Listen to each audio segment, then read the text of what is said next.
गजपति जिला पारलाखेमुंडी सुंडी साहि रे पालित मां को हत्या करिछि झियो। सूचना अनुसार गत एप्रिल 29 तारिख राति रे निज मां को खाद्य रे निशा औषध देई सोई देथिले झियो। परे प्रेमिक को डाकी मार मुहरे तकिया देई हत्या करथिले, जहाकु नै आज पारलाखेमुंडी आदर्श थाना रे गजपति आरक्षी अधीक्षक जतीन्द्र कुमार पंडा सांबादिक सम्मेलन करी एही घटनार पर्दाफाश करिसंती। स्वामी देहांत होइतिला, तापरे स्वामी थिबा समय से गोटे छोट झील को मात्र 3 दिन झीटी को से निजे पाली लालन पालन करुले, पोषिया कन्या हिसाब से ग्रहण करते तार समस्त पढ़ा पढ़ी अन्य समस्त दायित्व से तुलाऊले।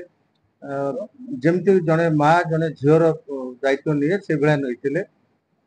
परवर्ती समय से झीटी बड़ है से इंग्लिश मीडियम स्कूल पढ़ा चाहिए, जो भुवनेश्वर रे सुविधा है ना, जो राजलक्ष्मी से झील को लेकिन आसिले पारलाखेमुंडी सुंडी साई रे रही भड़ा घरे रही आमर स्थानीय पारलाखेमुंडी केंद्रीय विद्यालय ना लेखिले से 8म श्रेणी पाठ पढ़ुला।